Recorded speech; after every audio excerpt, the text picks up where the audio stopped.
I'm Jenna Lee, and the president laying out the case for American policy on everything from Syria's chemical weapons to Iran's nuclear ambitions to Middle East peace talks as well. He also touched on the terror attack in Kenya. And on the issue of Iran, the president says the U.S. wants to resolve the nuclear showdown peacefully, but remains determined to prevent Tehran from acquiring the world's most destructive weapon. You're seeing some more live pictures from the UN today as the speeches continue. As you know, there have been a lot of questions about how Iran's leaders have interpreted our administration's response to the crisis in Syria, and so many more issues as well. Joining us now with more reaction to the president's UN appearance, Bret Baier. He anchors Special Report. You know, I was thinking back toward some of my high school speech writing classes. When you write a speech, you're supposed to figure out who your audience is and what you want them to do, what you want them to take away from it. Who was this speech intended for, Bret? That's a great question, John. I mean, there are a number of different parts to this speech, as you all have mentioned. One of the big parts of it, though, was about Iran and this focus on a more, quote, moderate course that he says Iran is taking, directing Secretary of State John Kerry to start this diplomatic overture with the EU and Iran to try to get another effort at diplomacy to solve the nuclear issue.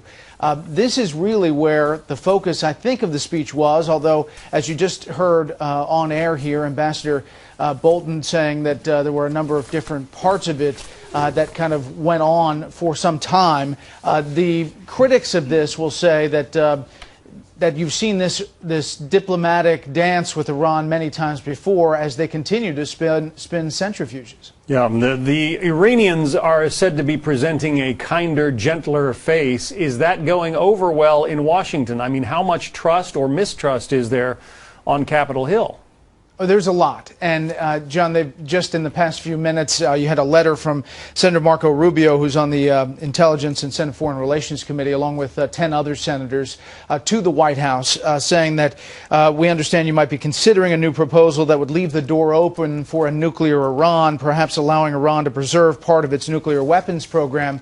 And it goes on in this letter to say, now is the time to increase pressure on Iran and to stand with the Iranian people, not pursue diplomatic half measures that will allow their rulers to continue to delay and obfuscate and avoid real reform. So there's already pushback here. I think we'll see how it plays out through the rest of the day, and the Iranian president's speech sometime after 4. The president spent a lot of time talking about Syria, Bashar al-Assad, and saying that there is absolutely no way, he called it a fantasy, that Assad would somehow remain in power. But by entering into this agreement with the Russians to disarm Syria of its chemical weapons, isn't that precisely what he's done? Basically legitimize Assad and at least for the time being, make sure that he remains in charge there. Sure. I mean, that's a great point. By doing what has already been done, pursuing this Russia deal, it also falls to Bashar al-Assad to come up with these chemical weapons and have the logistics to deal with the weapons that are in his control. Yes, he'll be in power for the foreseeable future until this deal is through. And as the president said, it's hopeful to get a different leader in power, but there's nothing that the U.S. really is doing substantially that's going to force that, considering the position of the rebels currently. And then to the Iranians, there has been some discussion about whether the president is going to be meeting with Iran's president. What do we know about that? Well, it's still a possibility. We're hearing from Ed Henry and our White House team that they're still saying that there might be some pull aside. These things happen up at the UN. It's not obviously just a walk by and pulling into a corner, but it's fairly orchestrated, but not a formal meeting. And it's still a possibility. The Iranians on Twitter and elsewhere are suggesting that it's in the works. And which side does that help? I mean, does it elevate the new Iranian president to have a meeting with the United States leader? Yes, it probably would. And it would probably move forward with this, the rhetoric at least, of the Iranians, that they are on this more moderate course. The Israelis will say, show us the action. You know, where's the beef?